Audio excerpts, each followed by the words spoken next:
He is considered one of the most prominent Zionist figures throughout history, and this is not surprising given that he is the founder of the World Zionist Organization.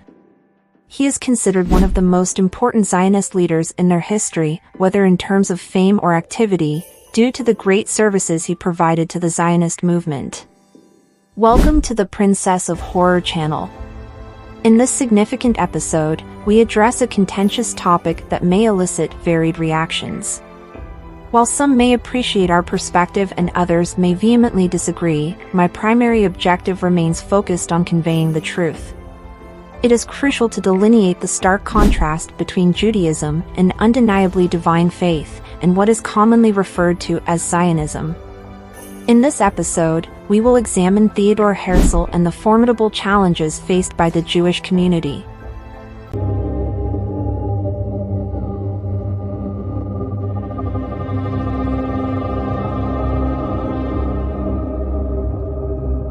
Theodor Herzl was born in Budapest, Hungary, in 1860.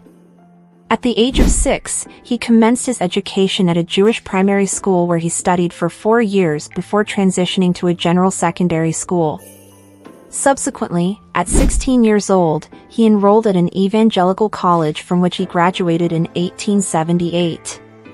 Following this period of academic achievement, his family relocated to the Austrian capital of Vienna.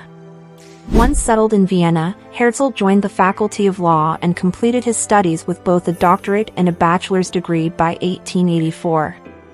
Although initially engaged in legal practice for a brief duration, Herzl soon opted to forsake this path to pursue literary endeavors. In doing so, he authored numerous stories, novels, and plays that garnered significant acclaim. One notable play premiered in New York theaters as early as 1885, an event which solidified his reputation as an eminent journalist and writer of influence. Liberal circles sent Herzl to Paris to work as a journalist.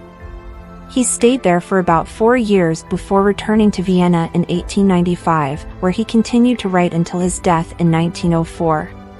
When looking back at Herzl's life, it's clear there was nothing initially indicating he would become a Zionist or even care about the Zionist movement. Adding to this perspective is the fact that his family was religious, and his father had only a minimal connection with Zionist movements like Hovevei Zion. Herzl, like many other young European Jews who enjoyed some civil liberties in their countries, naturally distanced himself from traditional Judaism. In fact, when it came time for the first Zionist Congress, Herzl was asked to conduct a Jewish prayer in Hebrew. He had to stand with a rabbi to learn a few Hebrew words, not understanding their meanings, showing his lack of interest in Judaism or being Jewish. Remarkably, Herzl was unaware of Zionist activities or plans to settle in Palestine until he was 35 in 1895. What brought him to Zionism was a book on anti-Semitism by Eugen Düring, which argued that the solution to the Jewish problem was mass conversion to Christianity. This notion, shocking to Herzl, spurred his transformation into a Zionist. Herzl's interest in Zionism grew as he lived in Paris, a city known for its stance of religious tolerance, except toward Islam. During his time in Paris, Herzl closely followed the Dreyfus Affair, where a Jewish officer was falsely accused of treason. This public trial made Herzl realize the persistent anti-Semitism in Europe, even in countries claiming not to be anti-Semitic. He saw that anti-Semitism could be triggered easily, leading him to conclude that the solution for Jews was establishing a Jewish homeland. Herzl's first move was to seek support from wealthy Jews. He approached Baron Hirsch, a wealthy French Jew, with his plan to buy land for Jews to settle. Before Herzl could finish explaining, Baron Hirsch dismissed him, making Herzl realize he had been wrong in his approach. His speech was disorganized, and he didn't grasp the significance of the person he was addressing. Realizing his mistake, he decided to refine his ideas and approach.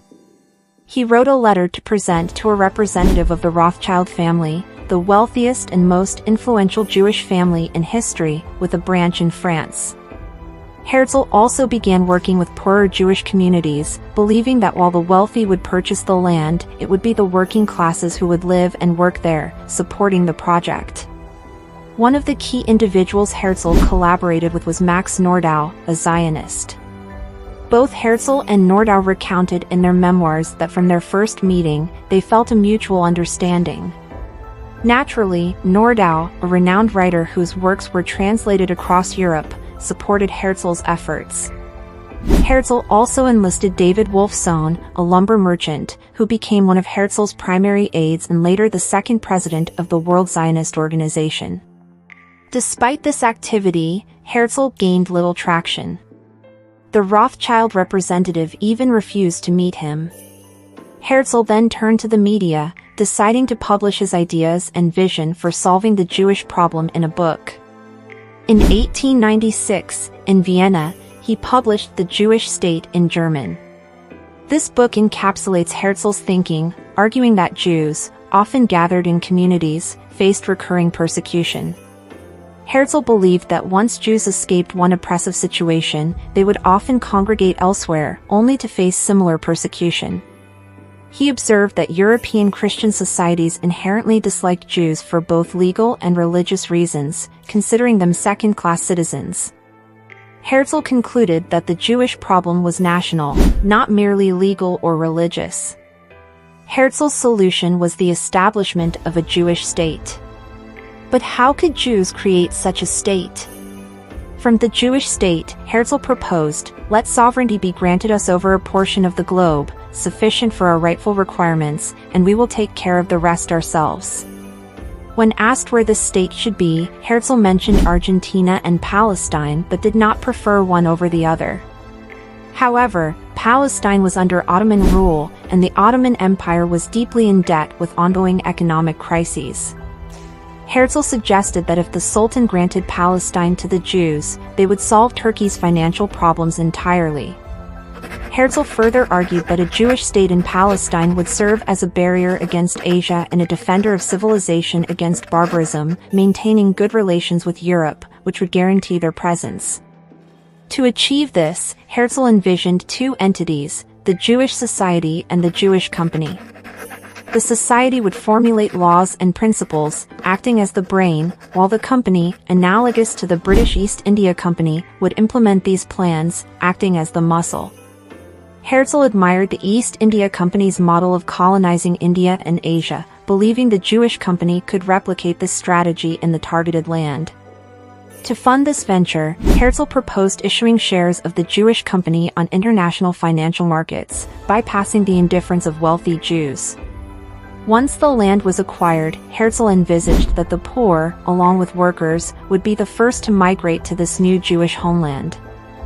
Without any interference from us, since their situations are already dire in all countries worldwide, as soon as we tell them there is a Jewish state, they will immediately rush to this new state. Once they are there, the association and the company will start reaching out to the better-off Jews, the middle class, and move them to already prepared settlements within this new state. As these settlements increase, the state's features will begin to take shape. One of the key features of this state is the Constitution. Herzl did not believe in democracy, stating explicitly in his book, "I oppose democracy." So, what kind of state did Herzl want? He envisioned a Jewish state as an aristocratic republic, where governance is in the hands of a privileged class with different rights than the rest of the people. As for the language, Herzl didn't consider it important. He said that as long as people could communicate and understand each other, the language spoken didn't matter.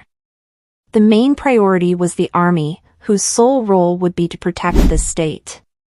Herzl envisioned the Jewish state as neutral, not engaging in wars with any other country. The flag of the state would be white with 7 golden stars. With Herzl's book, The Jewish State, Zionist thought became clear and well-organized, presenting all ideas in one comprehensive volume. Here, my friends, I find myself at what feels like the somber conclusion of this first part. Uncertain and heavy-hearted, I reflect on whether you would be willing to discuss the politics that have become an overwhelming shadow in light of the recent horrors in Gaza. The brutality spared neither humans nor animals, innocent children nor women. It made no distinction between civilians and soldiers, doctors or journalists. It felt like a devastating holocaust for the people of Gaza. This time, I won't ask for your likes, but instead seek to understand your thoughts. Would you want a second part? What do you believe could be a solution? Please share your thoughts in the comments. I wish for your well-being and leave you under God's safeguarding embrace.